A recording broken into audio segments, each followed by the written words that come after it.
남자친구가 이제 생일이 돼가지고 생일 선물을 줄 테니까 뭐든지 말만 해라 그렇게 얘기했습니다. 그러니까 여자친구가 한참을 생각하더니 내 피 혈액형 좀 바꿔줄래 그랬답니다. 이 유머는 살면서 가장 불행한 사람은 어떤 사람이냐 하는 그런 주제에 나오는 유머입니다. 살면서 가장 불행한 사람은 누구냐? 바꿀 수 없는 것을 바꾸려는 사람이다 이렇게 이야기합니다. 제가 근자에 읽은 책 중에는 이런 말도 있습니다. 노력도 은사다. 왜 노력을 안 하느냐? 네가 노력을 안 해서 그렇지. 그런데 노력하는 것 자체도 재능이다. 안 하는 게 아니라 못하는 것이다. 빌 게이트라는 사람은 이런 말을 했습니다. 내 성공에서 가장 중요한 요소는 운이다. 또 요새 운칠기삼 이런 말도 있죠. 우리의 성패는 노력은 3이고 사실은 운이 7이다 그런 말입니다. 근자의 베스트셀러라고 한국에 소개된 이런 책들에서 유독 이런 주제들이 아주 많이 나오고 있습니다. 왜 이런 말들이 이렇게 많이 언급이 되고 있을까? 그동안 한국 사회는 정말 열심히 앞을 보고 열심히 달려왔습니다.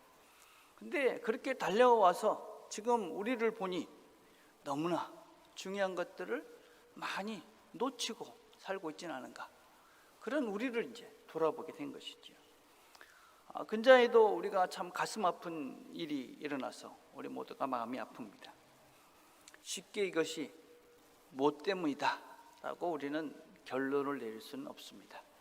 우리는 많은 생각을 좀 해봐야 되고, 멈춰서서 뭐가 문제인가, 우리가 지금 뭘 향해 가고 있는가 하는 것들을 돌아봐야 합니다. 지금은 같이 아파하고 기도하고 위로해야 되는 시간이라고 생각합니다. 우리가 열심히 살라고 해서 열심히 살았는데, 열심히만 하면 된다고 해서 열심히 살아왔는데 안 되는 게 더 많더라.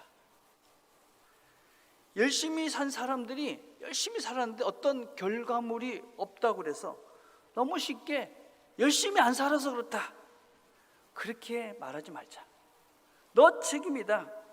그러면서 서로 너무 판단하고 질책하고 비난하지 말자. 그런 것 아니다. 성공한 사람도 운이 좋아서 성공했다.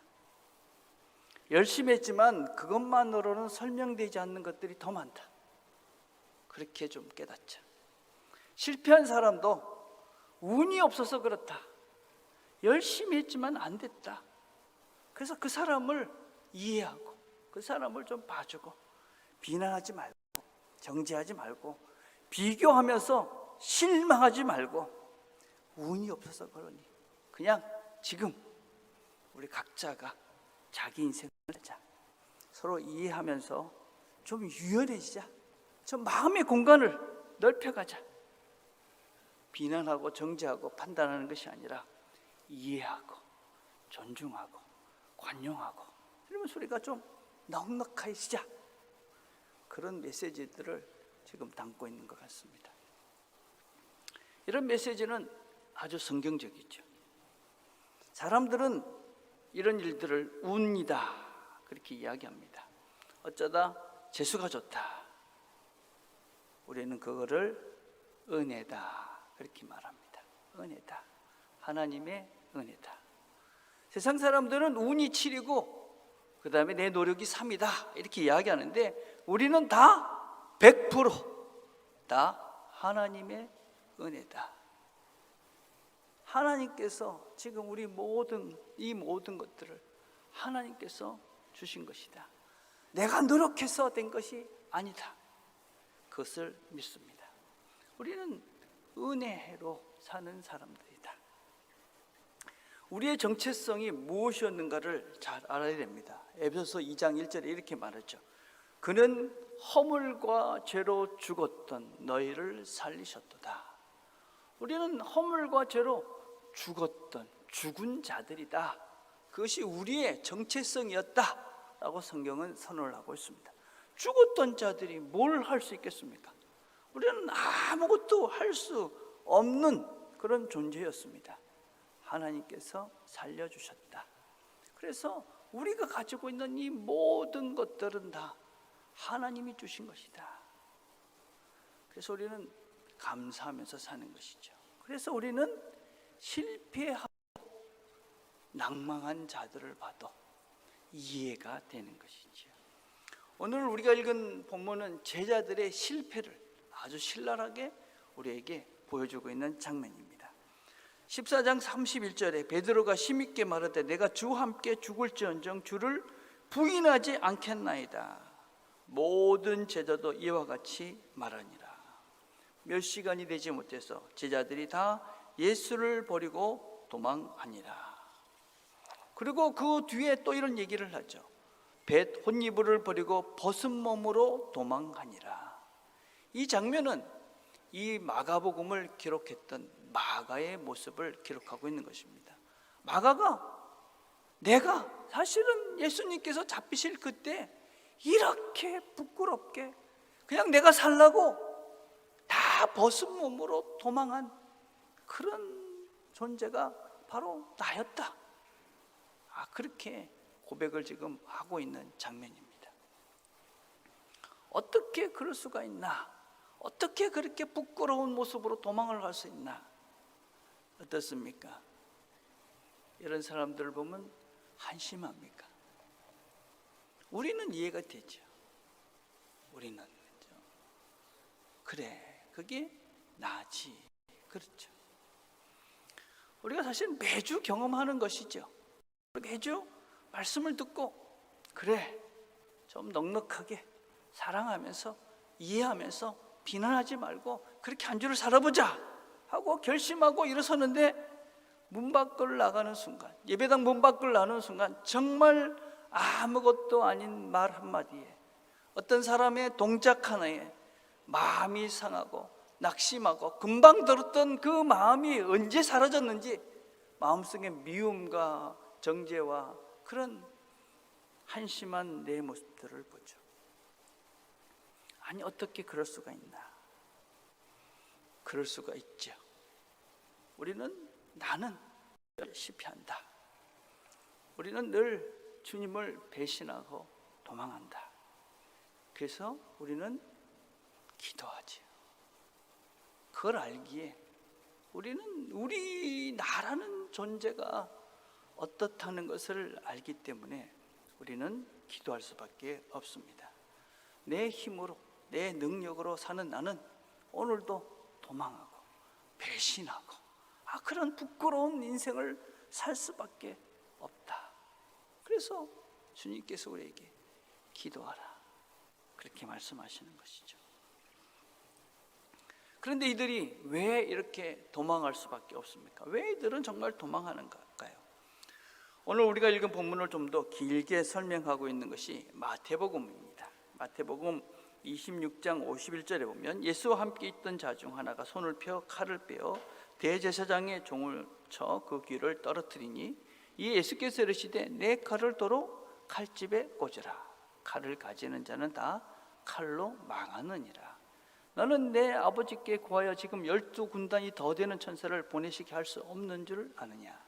내가 만일 그렇게 하면 이런 일이 있으리라 한 성경이 어떻게 이루어지겠느냐 하시더라. 그때 예수께서 무리에게 말씀하시되 너희가 강도를 잡는 것 같이 칼과 뭉치를 가지고 나를 잡으러 나왔느냐? 내가 날마다 성전에 앉아 가르쳤되 너희가 나를 잡지 아니하였도다.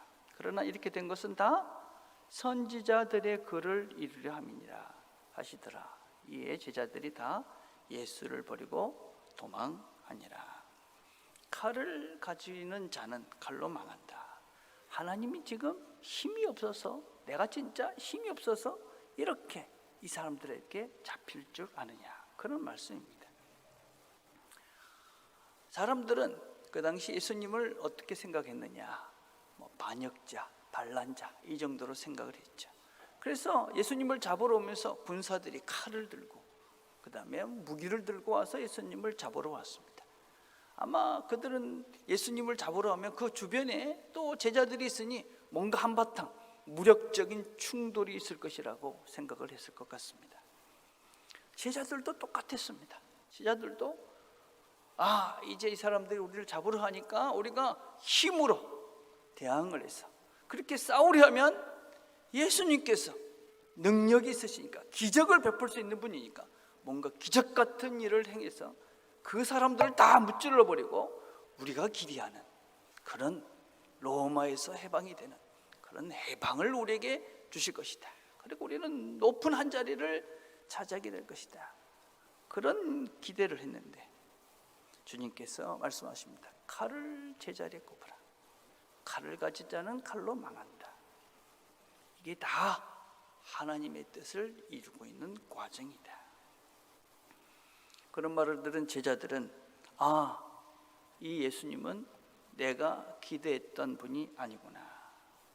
제자들이 기대했던 그런 그림이 아니었습니다. 그리고 다 도망을 합니다. 우리가 이제 복음을 전한다고 할 때 어떤 생각들을 우리가 종종 하느냐면 뭔가 힘이 있어야 된다. 힘. 그런 생각을 합니다. 성공을 해서 돈을 벌어서 봐라. 아니면 좋은 대학 가서 봐라. 좋은 직장에 가서 봐라. 심지어는 윤리 도덕적으로 뭔가 구제도 많이 하고, 그리고 뭔가 선한 일을 많이 해서 참 이 사람 참 훌륭한 사람이야. 그런 업적을 통해서 복음이 전해진다고 생각하는 경향들이 있습니다. 과연 그런가? 물론 우리가 윤리적으로 도덕적으로 잘 살아야만 합니다. 그런데 그런 윤리적인 도덕적인 그런 업적들을 통해서 과연 이 복음이 전해지는 것이고, 복음은 과연 그런 윤리적인 도덕적인 힘을 통해 전해지는 것인가? 믿지 않는 사람들 중에서도 우리보다 훨씬 더 훌륭한 인격과 선한 삶을 사는 분들은 많습니다. 복음은 무엇인가? 오늘 우리가 읽은 이 이야기가 복음입니다. 오늘 우리가 읽은 이야기는 실패한 제자들의 이야기죠. 도망간 제자들의 이야기, 배신한 제자들의 이야기입니다. 그런데 복음은 무엇이냐? 그 실패하고 도망간 그 제자들을 다시 하나님께서 세워가신다. 그것이 복음입니다. 배신하고 도망했지만 하나님은 그런 사람들을 포기하지 않고 다시 일으켜 세우셔서 새로운 삶을 살게 하신다. 제자들이 도망을 갔습니다. 뿔뿔이 흩어졌습니다. 그리고 갈릴리로 가서 고기를 잡아야 되겠다. 그런데 부활하신 주님께서 그들을 찾아가십니다. 그리고 말씀하시죠. 요한복음 21장 12절입니다. 예수께서 이르시되 와서 조반을 먹으라. 밥 먹자. 주님께서 이 잡히시기 전에 제자들에게 이렇게 말씀하셨습니다. 그러나 내가 살아난 후에 너희보다 먼저 갈릴리로 가리라. 내가 부활하고 난 다음에 먼저 갈릴리에 갈 것이다. 그 말씀은 내가 너희들을 거기서 다시 만나게 될 것이다. 거기서 다시 만나자. 다시 만나서 밥을 먹자. 여전히 나는 너와 한 가족이다. 그리고 그들에게 밥을 먹고 다시 시작하게 합니다. 용기를 내서 그들은 다시 하나님의 사람으로 새 삶을 살아갑니다. 복음은 우리가 잘났거나 뭔가 성공해서 그 결과물로 시작되는 것이 아닙니다. 실패하고 낙심하고 낭망하고 다시 시작할 것이 없어서 포기된 그 인생, 그 사람들에게 예수님이 함께 하시니까, 하나님이 함께 하시니까 할 수 있다. 나도 실패했다. 나도 넘어졌다. 지금도 나는 실패한다. 지금도 나는 넘어진다. 그런데 예수님이 계셔서 그분이 지금도 나와 함께 해주셔서 내가 지금 오늘을 산다. 그게 복음입니다. 복음. 우리의 힘이 아닌 하나님이 주시는 힘으로 오늘을 삽니다. 실패하고 죄짓고 쓰러져도 걱정하지 마십시오. 하나님이 여러분을 도와주실 것입니다. 예수님 그분이 여러분과 함께 해주실 것입니다. 용기를 내십시오. 다시 시작해 보십시오. 그렇게 살고 있습니다. 그게 복음. 여러분, 새로운 삶이라는 것이 무엇인지도 잘 기억을 하셔야 됩니다. 우리는 예수를 믿는다는 것이 아주 좀 부분적으로 믿고 있죠. 예수를 믿는다는 것이 무엇이냐, 나중에 주부를 한번 꼭 보십시오. 거기 달라스 일라들은 그런 말을 했습니다. 기막힌 보험이 있는 고장난 차와 제대로 달릴 수 있는 차 중에 하나를 골라야 한다면 나는 후자를 택할 것이다. 그러나 둘 다 가질 수는 없는 것인가. 우리는 예수를 믿으면서 어떤 생각들을 많이 하느냐면요, 죽으면 천국 가는 그 보험을 드는 것이라고 생각을 하시죠. 중요하죠. 그러면 그 죽어서 갈 그 보험을 위해서 여러분들은 예수를 믿습니까? 복음은 그런 것이 아니다. 복음은 지금, 물론 천국을 보장하기도 하지만 현재 지금을 하나님의 능력으로 살게, 하나님의 능력으로 복된 삶을 살게 하는 힘입니다. 예수님을 믿는다는 것은 그냥 죽어서 천국만 가자는 것이 아니고 지금 이 현실 속에서 정말 복된 삶, 행복한 삶, 진리의 삶, 이런 삶을 사는 것이, 그것이 복음의 능력이라고 그럽니다.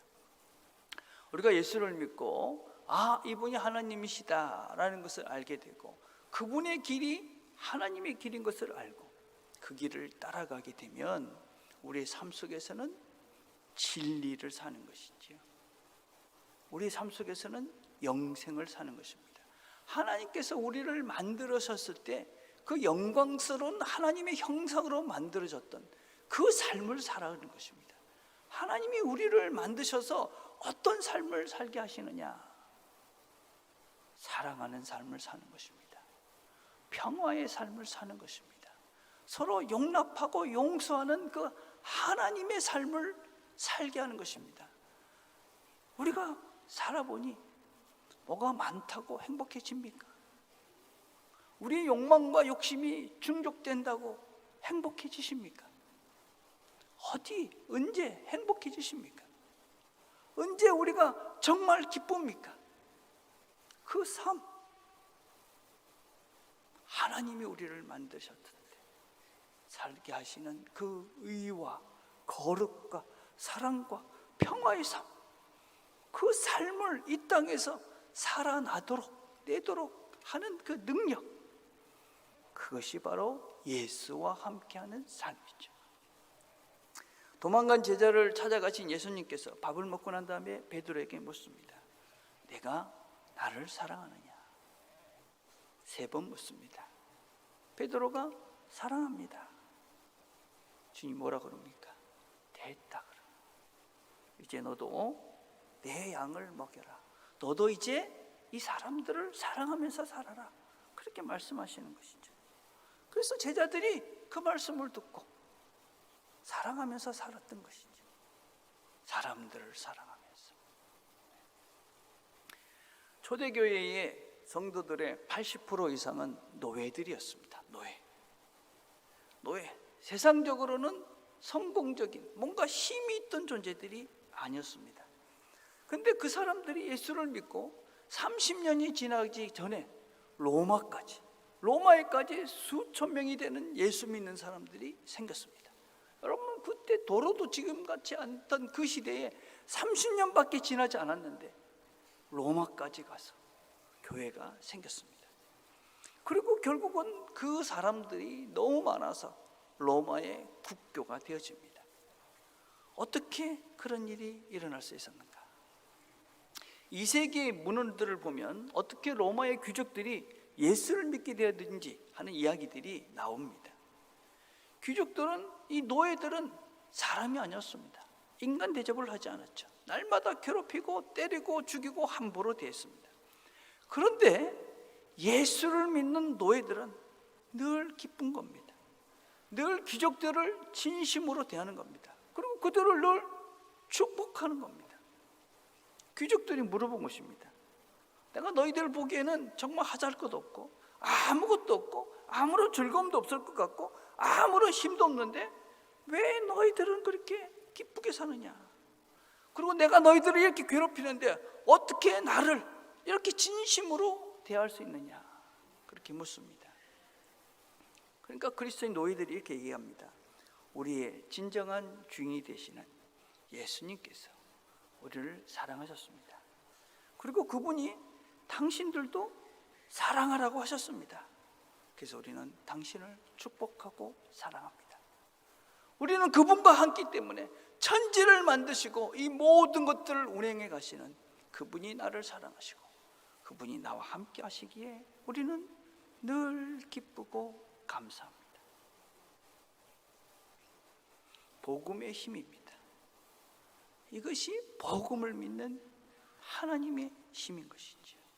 우리는 이 힘을 믿는 것입니다. 이 예수를 전하는 것이죠. 여러분도 지금 하나님께서 여러분들을 사랑하십니다. 그걸 믿고 우리도 사랑하며 살면 이 기쁘고 복된 삶을 살 수 있는 것이죠. 이게 예수 믿는 자들의 기쁨인 것이죠.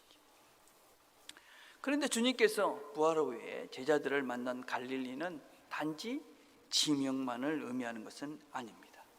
이 갈릴리라는 땅은 어떤 땅이냐? 요한복음 7장 52절에 보면 그들이 대답하여 이르되 너도 갈릴리에서 왔느냐? 찾아보라. 갈릴리에서는 선지자가 나오지 못하느니라. 이 갈릴리라는 땅은 선지자도 나올 수 없는 그런 천박한 땅, 버림받은 땅입니다. 마가복음 4장 15절에 보면 스불론 땅과 납달리 땅과 요단강 건너 해변길과 이방의 갈릴리요. 갈릴리를 이방 땅이다. 여러분, 이방이라는 것의 의미는 하나님이 없는 그런 땅이다라는 의미입니다. 하나님의 버림받은 땅이다. 그래서 4장 16절을 계속 보면 흑암에 앉은 백성이 큰 빛을 보았고 사망의 땅과 그늘에 앉은 자들에게 빛이 비추었도다 하였느니라. 이 갈릴리 이방 하나님이 없는 땅은 어떤 땅이냐? 흑암이다, 죽음이다, 그늘에 있는 땅이다. 그 땅에 빛이 비쳤다. 그 빛이 예수님이잖아요, 그렇죠? 여러분, 갈릴리는 어떤 땅이 있느냐? 하나님이 없는 땅입니다. 하나님이 없이 죽음과 어둠과 그늘 속에 사는 그 땅을 이야기합니다. 하나님을 버리고 예수님을 배신하고 도망하여 다시 갈릴리로 제자들은 돌아왔습니다. 주님께서 말씀하시죠. 내가 먼저 너희들 앞에 갈릴리로 가겠다. 그리고 주님께서 먼저 와 계셨습니다. 빛을 비추셔서 새로운 삶을 살게 합니다.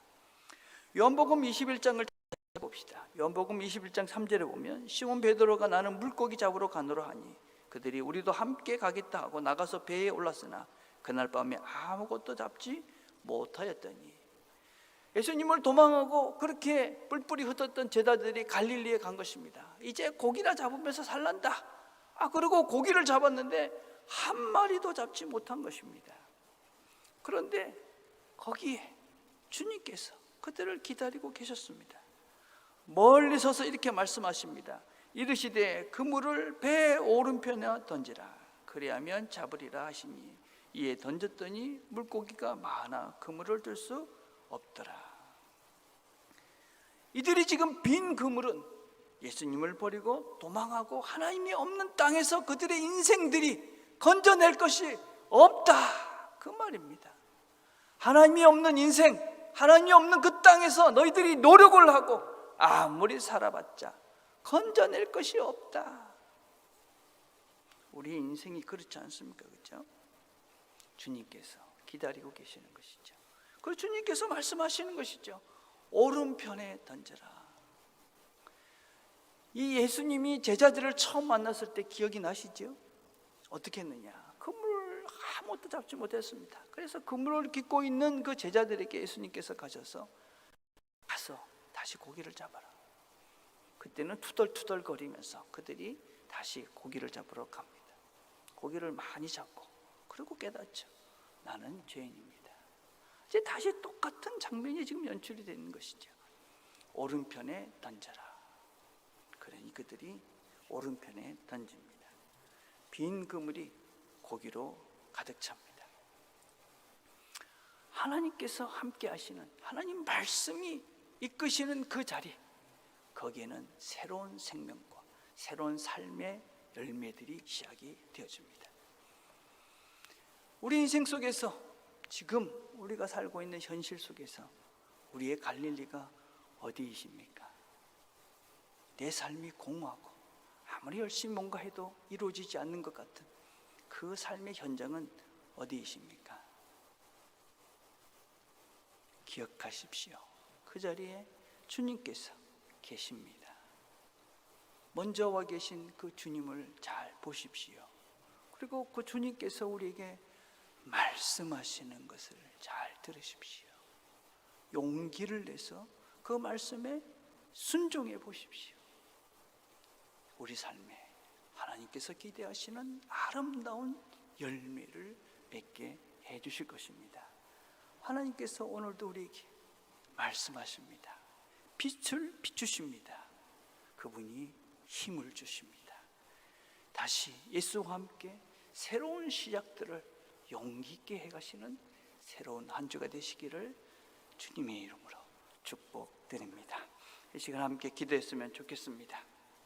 이 시간 우리 함께 기도합시다. 무엇보다도 하나님께서 나를 사랑하신다는 것을 우리가 믿고 하나님을 의지하며 하나님이 얼마나 선한 분이심을 기억하며 살게 해주십시오. 그렇게 먼저 기도합시다. 순종할 수 있는 믿음과 용기를 달라고 기도합시다. 하나님께서 우리에게 말씀하셨습니다. 우리 각자가 들은 말씀들이 있습니다. 하나님, 주께서 말씀하시는 이 말씀에 순종하며 사는 이 한 주가 되도록 우리에게 믿음을 주십시오. 시간 한번 간절히 하나님께 기도하며 나갔으면 좋겠습니다. 기도하시겠습니다.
하나님 아버지, 감사합니다. 하나님께서 우리를 사랑하셔서 다시 한번 시작할 수 있는 믿음과 또 시간들을 주시니 감사합니다. 하나님께서 우리에게 참된 복된 길을 걸어가라고, 생명과 영생의 걸음들을 걸어가라고 은혜를 베풀어 주십니다.